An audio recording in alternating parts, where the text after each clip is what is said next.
क्रांति की शुरुआत पुनः मेरठ से माता दिल भंगी के बाद में दोबारा से अगस्त को एक ऐतिहासिक फैसला दिया, उसको लेकर आज पूरे समाज में खुशी की लहर है और उसके लिए आज मेरठ से पद यात्रा शुरू होकर दिल्ली के जंतर मंतर चौक पर जारी है। तो दलित विरोधी लोग थे, जो वंचितों के विरोधी थे, उन्होंने इसका विरोध किया था और आपने देखा कि सारे जितने भी सर्वेक्षण थे वो सारे फेल हुए, चाहे वो कोई भी नेशनल चैनल कर रहा था।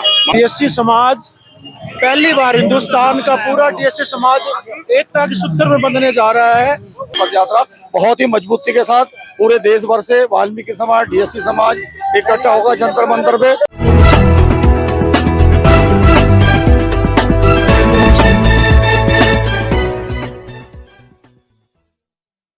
तो दोस्तों, मेरठ से दिल्ली की तरफ यात्रा लगातार आगे बढ़ती हुई विपिन मरोटिया जी ने वाल्मीकि धर्म का झंडा संभाला हुआ है।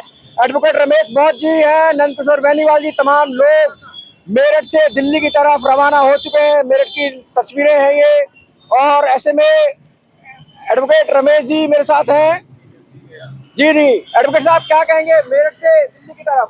देखो, ये क्रांतिकारी कार्यक्रम जो आज यहाँ से शुरू हो रहा, क्रांति की धरती से ये दिल्ली तक जाएगा और इस देश में नई क्रांति की शुरुआत करेगा, मेरा ऐसा मानना है। और भारत देश के अंदर, पूरे भारत में ये जो निर्णय आया सुप्रीम कोर्ट का, इसको लागू करवाने की भरसक प्रयास करेंगे, कोशिश करेंगे, सरकार से कहेंगे इसको लागू करें। क्या रहेगा? जो विरोध तमाम हुए हैं, जो विरोध कर रहे हैं वो विरोध में ही रहेंगे, उनका कोई इलाज नहीं है, वो कुछ नहीं कर सकते। ये सामाजिक न्याय का निर्णय है, ये लागू होकर रहेगा, इसे कोई नहीं रोक सकता। तो क्या रहेगा? यात्रा एक मजबूती की तरफ, यात्रा बहुत सफल यात्रा है, तमाम भारत से लोग आए हुए हैं और आप दिल्ली में जलसा देखोगे इसका, तमाम भारत से लोग वहां पर आकर इकट्ठे होंगे और 100% इस यात्रा को सफलता से और सफल बनाएंगे।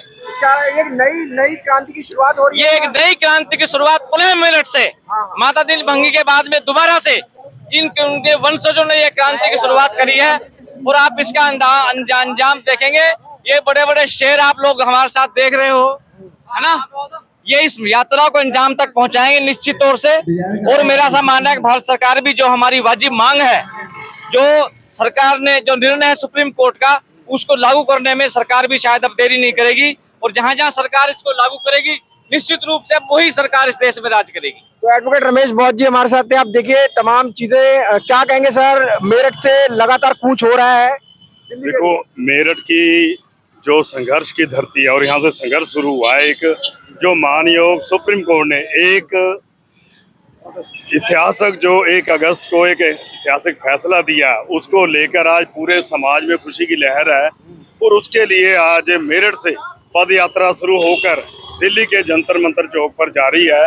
और हम देश के प्रधानमंत्री को ये निवेदन करना चाहते हैं कि इस आरक्षण को जो वर्गीकरण हुआ है, इसे पूरे देश में लागू करना चाहिए और इससे पूरे देश के जो बहुत ज्यादा समाज पीछे रह गया, किसी को नुकसान नहीं है इसका। जो हमारे वो भाई है जिनको हम जो आज विरोध कर रहे हैं, उन भाइयों को भी निवेदन करना चाहता हूँ कि जब परिवार बड़े हो जाते हैं और कितने परिवार सक्षम हो जाते हैं, आगे निकल जाते हैं, तो उनमें बंटवारा होता है। तो ये बंटवारा जो है पंजाब की पवित्र धरती से शुरू हुआ था। आज भी पंजाब के अंदर 12.5% जो आरक्षण है वाल्मीकि और मजहबी समाज का, वो अलग से मानयोग सुप्रीम कोर्ट ने उस पर स्टे किया था और पंजाब के करके आज पूरे देश में जो ये वर्गीकरण हुआ है, आज पूरे देश में खुशी की लहर है। डीएससी समाज है जो, वो सारा इकट्ठा है। और आपने देखा कि हरियाणा की जो धरती थी, वहां पर कुछ लोगों ने, जो दलित विरोधी लोग थे, जो वंचितों के विरोधी थे, उन्होंने इसका विरोध किया था और आपने देखा कि सारे जितने भी सर्वेक्षण थे वो सारे फेल हुए, चाहे वो कोई भी नेशनल चैनल कर रहा था। वहां पर कांग्रेस की सरकार की बात हो रही थी, पर ये डीएससी समाज ने एक बड़ा वहां पर जलसा किया, रैली की और सारे उनके जो सर्वेक्षण थे वो पलट किए और वहां पर दोबारा से बीजेपी की सरकार बनी। और मैं हरियाणा सरकार का भी धन्यवाद करना चाहता हूं कि जो उन्होंने वादा किया था वो उन्होंने वर्गीकरण को लागू कर पहल के आधार पे वो वादा पूरा किया। उसके लिए हरियाणा सरकार का धन्यवाद। और मानयोग मोदी साहब को निवेदन है कि इसको वर्गीकरण को पूरे देश में जल्दी से जल्दी लागू कराया जाए।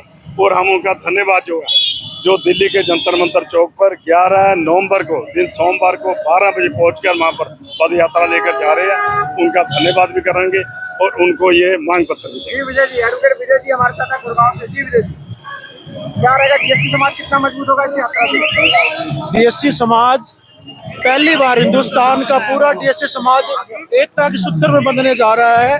जो परीक्षा हरियाणा में डीएससी समाज ने दिया, वही डीएससी समाज पूरे हिंदुस्तान में एकता के सूत्र में इस पद यात्रा के माध्यम से बंधने जा रहा है। जो भारतीय वाल्मीकि धर्म समाज भावादर्श के तत्वाधान में मेरठ से दिल्ली जंतर मंतर तक पहुंच रही है।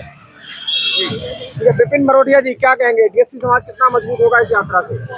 देखिए ऐसा है, जिस प्रकार से पहले तो मैं धन्यवाद देना चाहूँगा माननीय जो देश की सबसे बड़ी न्यायालय सुप्रीम कोर्ट, इनको धन्यवाद देना चाहूँगा जिन्होंने अति वंचित समाज को, ऐसे समाज के बारे में सोचा जिसको आरक्षण का लाभ ही नहीं मिला, जिस एक तबके को लगातार आरक्षण का लाभ मिल रहा था। पहले धन्यवाद सुप्रीम कोर्ट का। और साथ ही साथ हमने जो पदयात्रा की शुरुआत की है, हम ये चाहते हैं कि जिस प्रकार से हमारे बगल के स्टेट में हरियाणा में डीएससी लागू हो गया और वहाँ आरक्षण का लोगों को लाभ मिलेगा, और मैं आपसे कहना चाहता हूँ इस यात्रा के माध्यम से तमाम लोगों को आरक्षण का लाभ मिलेगा।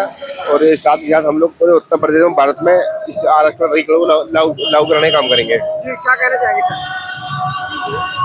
आज जो ये पदयात्रा मेरठ से शुरू होकर जंतर मंतर पे पहुंचनी है परसों, तो उसके लिए ये जो सुप्रीम कोर्ट ने 1 अगस्त को आरक्षण में वर्गीकरण किया है उसका धन्यवाद करेगी। और देश भर से पूरा वाल्मीकि समाज, डीएससी समाज वहाँ इकट्ठा होगा। और साथ ही वहाँ पर भारत सरकार से निवेदन करेंगे कि भारत सरकार जो स्टेटों में अभी तक नहीं हुआ है, तो जैसे बड़ा स्टेट है यूपी में भी सबसे पहले लागू, और जितने भी स्टेट है उसमें सबसे पहले मतलब लागू किया जाए। ये इस रैली से हम भारत सरकार को निवेदन करने और सुप्रीम कोर्ट का धन्यवाद करने के लिए ये पदयात्रा बहुत ही मजबूती के साथ पूरे देश भर से वाल्मीकि समाज, डीएससी समाज इकट्ठा होगा जंतर मंतर पे। और आप से भी निवेदन है कि आप भी अपने चैनल के माध्यम से वहां आकर कवरेज करें, और आपका भी बहुत धन्यवाद रहेगा। जय वाल्मीकि।